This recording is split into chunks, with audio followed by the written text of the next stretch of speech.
To begin this week, we're going to talk a little bit about the role that language plays in the classroom. And when I talk about language with pre-service teachers and with students interested in multilingual learner education, I like to begin with this metaphor of the water in the fishbowl. Now, it's commonly said that fish are the last to discover water. And I would argue that those of us who are proficient English speakers are often the last to understand what role language plays within the classroom. Language, like water, is the medium through which all learning and teaching is happening. Students are reading texts, they're engaging in dialogue, they're writing about what they've learned, they're listening to the teacher. So throughout the day, when students are in the classroom, they're engaging with learning through the medium of language.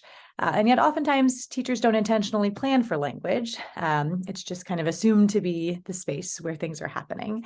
But for multilingual learners in particular, and really for all students, it's beneficial to think a little bit more intentionally about the language that we're using and how to support students to be able to learn that language and also use that language in particular ways. So I want to do an exercise with you that I sometimes do with students when I'm in a classroom face-to-face, and that is my flower activity. So take a look at this picture. Those of you who are born and raised in Rhode Island might immediately recognize it, as it is the Rhode Island state flower. This is the violet. And what I want you to do is describe this picture. And you can hit pause on the video, but take a couple minutes and just describe what you see.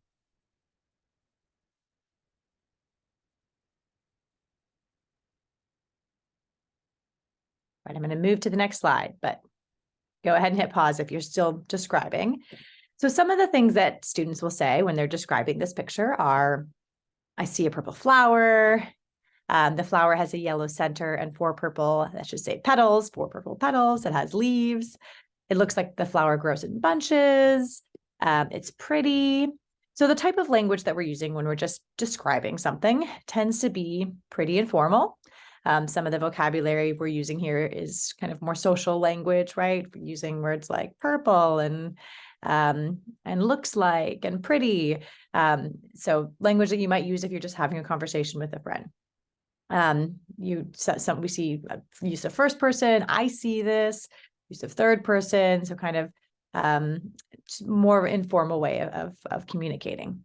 Now, if I were to say, put on your botanist hat and now pretend you are a botanist when you're describing this flower, I imagine that you would describe it quite differently.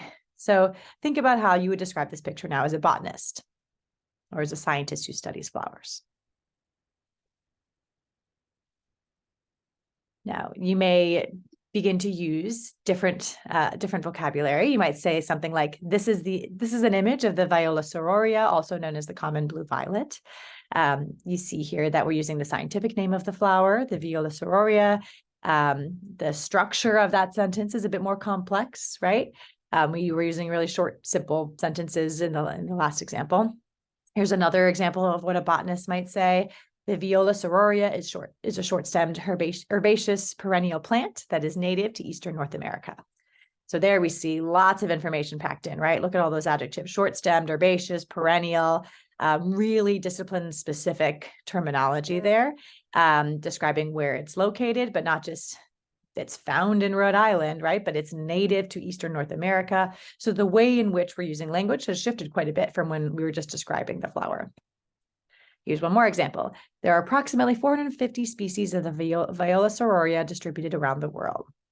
So talking about species, again, we've got this like informal third person that we're grammatical tense that we're using, grammatical person that we're using.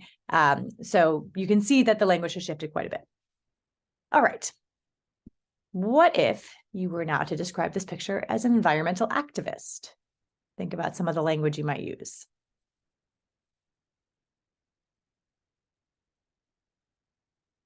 All right, now it won't be the same as the language we were using when we were just describing, right? And it's probably going to look different from how the botanist would talk about the plant. Here's a few examples of what we might say. Well, the common violet is not endangered. It is vital that we protect this important flower. We see some new disciplinary specific words, right? Like endangered. We see the use of we So we're going back into first person, but we're talking about this collective responsibility. We still see some complex sentence format, right? So while it's not endangered, it's vital that we protect it. Here's another one. Violets provide food for bees, butterflies, rabbits, and other wildlife. So here we see kind of some rationale for why we need to save this flower. Violets are also an asset to gardeners, providing a beautiful ground cover under shrubs and perennials.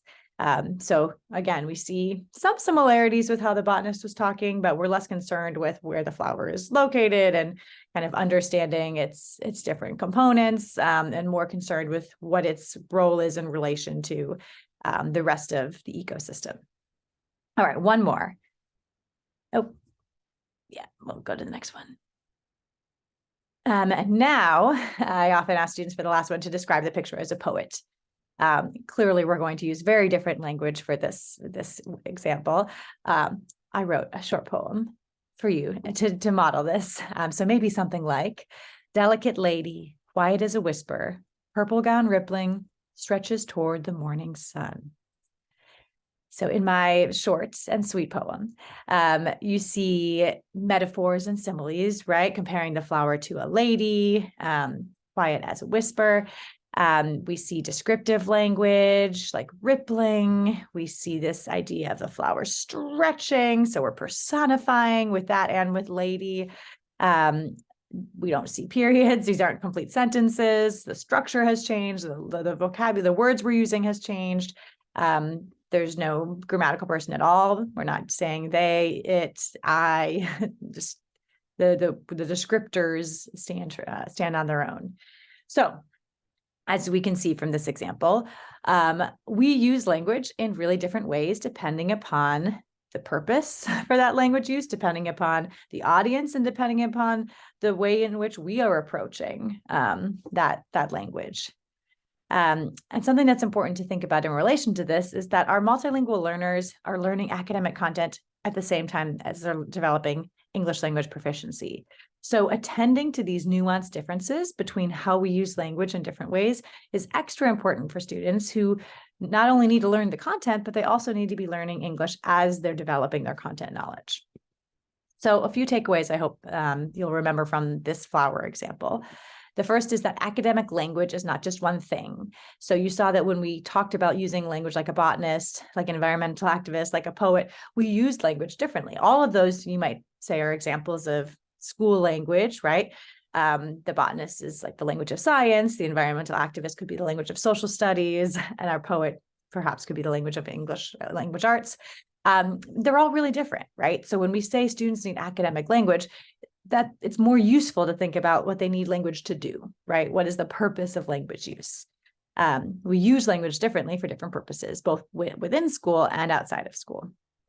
I also hope that this showed that language is more than vocabulary. So when we're planning for language, we can't just plan the words that students need to know. We also need to think about the structure, the sentence structures that students are learning, the transition words that they're learning, the different grammatical persons and verb tenses, and all that goes into communication beyond just vocabulary lists. And because of all of that, teachers need to be able to attend to the different ways we use language and to make those functions and forms explicit for students, especially for multilingual learners. All right, so that is it for this video, and I look forward to seeing you in the next one.